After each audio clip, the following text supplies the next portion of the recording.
Kahit saan ka pumunta, polis, hinarang kami doon. Sabi nila, saan ang mga permit mo? Kahit saan ka pumupunta, polis, ayan, nakatayo.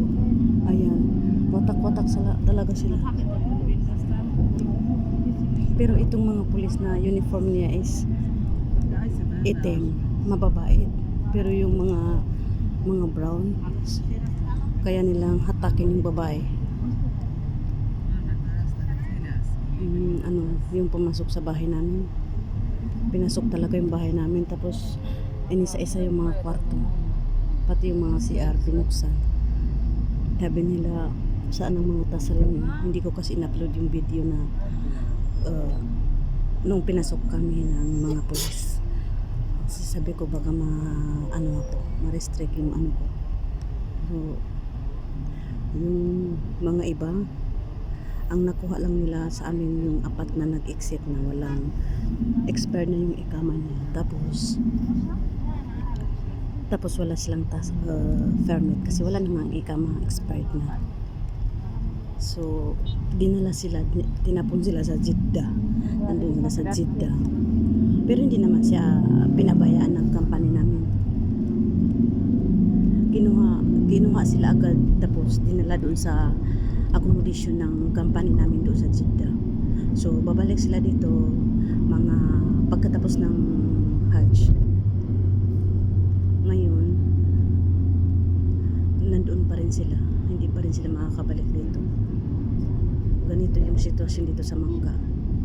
Pag wala kang permit, tasre, sabi nila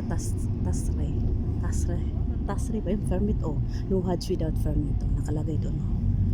Tapos hindi ka talaga kukunin ka nila talaga, lalagay ka nila sa Jeddah. Kaya nga sabi ko, lahat kailangan may mga pulis. Kahit saan ka talaga pumunta, pulis, kawatak-watak sila. Kaya maganda naman dito sa Makkah magtrabaho. Pero yung ganitong sitwasyon, tapos yung company mo pinabayaan ka, di wala nga. Grabe yung mga pulis na uniform nila brown. Ang ano nila talaga, ang tatapang. Kaya nilang hatakin yung babae. Kasi hindi ko in-upload kasi yung ano. Siyempre, mga kasamahan ko, mga baluga, sinisigaw-sigawan pa niya yung mga baluga. Pero ako hindi, nagtatanong lang sa akin. Sabi niya, ano ka? Sabi niya, Indonesia. Indonesia na naman. Sabi ko, hindi, Pilipino. Sabi niya, mayroon kang permit? Sabi ko, mayroon. Tinignan lang niya, yun lang. Pero yung mga baluga, ang dami nilang question. Doon, yung iba nga, nagsitaguan kasi mga expired na yung mga permit nila. Yun lang po, share ko lang yung karanasan ko dito sa Makkah. Thank you for watching. Papunta na ako sa work ko. Thank you.